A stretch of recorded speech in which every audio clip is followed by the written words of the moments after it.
الصلاة والسلام على من لا نبي بعده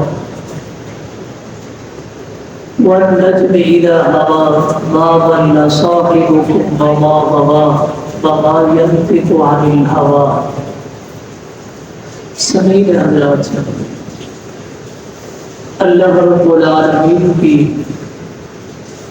بہت ساری مخلوقات ہیں. ان مخلوقات میں سے ایک مخلوق جسے ملائکہ نوری مخلوق یعنی فرشتے بھی کہا جاتا ہے. فرشتوں کی تعداد بہت زیادہ ہے، لیکن تمام فرشتوں میں سے 4 فرشتے ایسے ہیں جن کو تمام فرشتوں پر فوقیت، مقام، مرتبہ حاصل ہے. وہ 4 فرشتے یہ ہیں. سب سے پہلے جبریل علیہ السلام، میکا علیہ السلام، اسرافیل علیہ السلام، ملک الموت جسے ہم اپنی زبان کے اندر اسرائیل بھی کہتے ہیں. یہ 4 فرشتے اور ان کا کام بھی حدیث نبوی کے اندر بتا دیا گیا ہے. اب ہم نے اپنے درس کا جو عنوان سیٹل کیا ہے، چوائس کیا ہے، وہ یہ ہے کہ اللہ رب العالمین کے فرشتے کون کون سے ہیں اور ان کی ڈیوٹیاں کیا ہے، ان کے کام کیا ہے. فرشتے کام بھی کرتی ہیں یا نہیں ہے؟ اللہ رب العالمین نے کس لیے فرشتوں کو پیدا کیا، اس کے متعلق ایک کے بعد دوسرے اسی طرح ساری تفصیل کے ساتھ باتیں کریں گے انشاءاللہ. اس کے بعد پھر فرشتوں کا بندوں کے ساتھ، فرشتوں کا صحابہ کرام کے ساتھ، فرشتوں کا انبیاء کے ساتھ بھی پیار ہے یا نہیں ہے. کیا فرشتے اللہ تک اللہ کے رسول صلی اللہ علیہ وسلم سے یا انسانوں سے یا صحابہ سے محبت کرتے ہیں یا نہیں کرتے، اس کے متعلق بھی بیان کریں گے.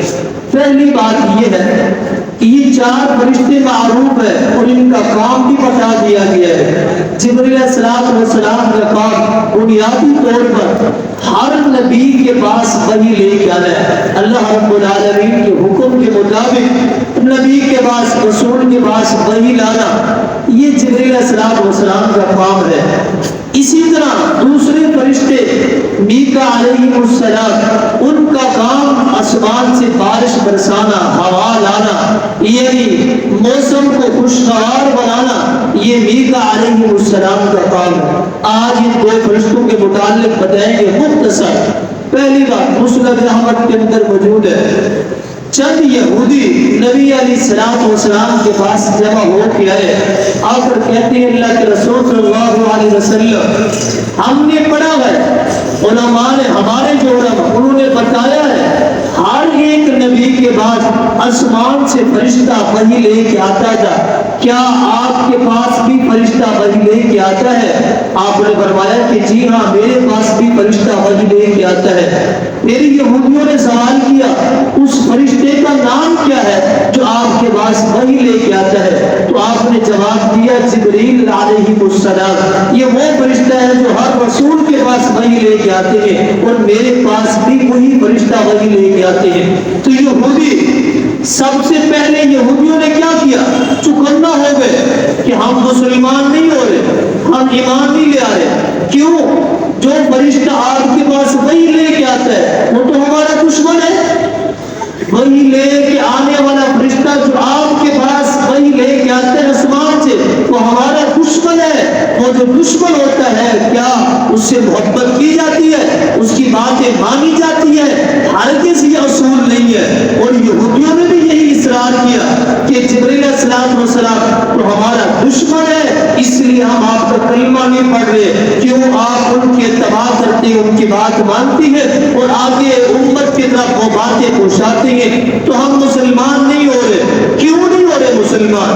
آپ کا دشمن جبریل کیوں ہے؟ وجہ کیا ہے؟ یہودیوں نے پھر آگے بتایا بھی ہے، کہا وجہ یہ ہے، لوجک یہ ہے، مسئلہ یہ ہے، پریشانی اصل یہ ہے کہ جبریل علیہ السلام آپ کے پاس وحی لے کے ہمارے متعلق جنگ کی آتی ہے، ہمارے متعلق قتال کی وحی لے کے جاتے کہ یہودیوں کے ساتھ آپ نے جنگ کرنا ہے، ان کے ساتھ آپ نے قتال کرنا ہے، اس لیے وہ ہمارا دشمن ہے، ہم آپ کا کلمہ نہیں پڑھ رہے، مسلمان نہیں ہو رہے۔ اگر آپ ہمیں جبریل کی جگہ میکا علیہ السلام کا نام لے لیتے، میکا علیہ السلام کا آپ نام لے لیتے تو ہم آپ کا کلمہ پڑھ لیتے۔ کیوں؟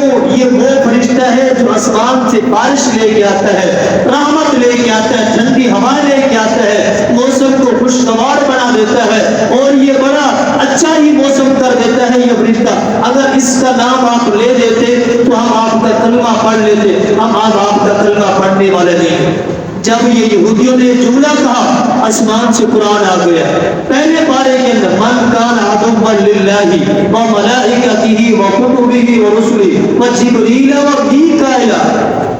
جو لوگ یہ کہہ رہی ہیں کہ ہمارا دشمن فرشتے ہیں اور خصوصاً یہ کہہ رہی ہے کہ ہمارا دشمن جبریل ہے اور میکا علیہ السلام ہے، گویا کہ وہی لوگ اللہ رب العالمین کے دشمن ہیں، وہی اللہ کے دشمن ہے۔ جو فرشتوں کو اپنا دشمن کہہ رہی ہے وہی لوگ اللہ رب العالمین کے دشمن ہے۔ یہ واقعہ سنانے کا جو مطلب تھا وہ یہ ہے۔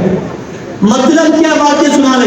اس حدیث کی طرف آپ توجہ کریں، حدیث آپ نے سنی ہوگی، نبی علیہ السلام کا فرمان ہے کہ من اعطى للہ ومنع للہ ومن احب للہ وابغض للہ۔ اگر آپ نے محبت کرنی ہے کسی کے ساتھ تو اللہ کے لیے محبت کرے، کسی کے ساتھ بغض رکھنا ہے تو اللہ کے لیے بغض رکھے، اور کسی کو آپ نے دینا ہے تو اللہ کے لیے دے، اور کسی کو نہیں دینا، منع کرنا ہے، روکنا ہے تو اللہ کے لیے روک لے۔ یہاں سے پتہ چلتا ہے انسان اپنی انا کی وجہ سے، اپنی ذاتی دشمنی کی وجہ سے، اپنی ذاتی باتوں کی وجہ سے کسی کو انسان اس کے ساتھ بغض رکھتا ہے یا کوئی چیز روک دیتا ہے، یہ تو ایک الگ ہے۔ اگر اللہ کے لیے کر رہا ہے وہ سامنے والا بندہ بھی اس کا دشمن بن رہا ہے اللہ تعالیٰ کے لیے، اللہ کی وجہ سے اور دین کی باتوں کی وجہ سے، اللہ تعالیٰ کی باتیں سننے کی وجہ سے، گویا کہ یہ بندہ بندے کا تو دشمن ہے، یہ اللہ رب العالمین کا بھی دشمن ہے۔ جیسے یہودیوں نے کہا جبریل ہمارا دشمن ہے، جبریل تو اللہ تعالیٰ کی باتیں لے کے آتا ہے، تبھی تو یہودی نے کہا کہ ہمارا وہ دشمن ہے۔ یہی اللہ رب العالمین فرما رہی ہے، اگر انسان اللہ کے لیے کسی کا دشمن بن جاتا ہے اللہ تعالیٰ بھی اس بندے کو اپنا دشمن بنا لیتے ہیں۔ تو ہمارے لیے ضروری ہے نیک لوگوں کا، جس کی ہم دین کی باتیں سنتے ہیں، وہ دین کی طرف دعوت دیتے ہیں، وہ دین کی طرف بلاتے ہیں، اچھائی کی اور خیر کی طرف بلاتے ہیں، ان کو کبھی اپنا دشمن نہیں سمجھنا۔ اگر سمجھ لیا، بنا لیا دین کی وجہ سے، حدیث اور قرآن کی وجہ سے، گویا کہ اللہ تعالیٰ اپنا دشمن آپ کو بنا دے گا۔ تو ہمارے لیے یہ بات اور سبب تھی، وَمَا عَلَيْنَا إِلَّا الْبَلَاغُ۔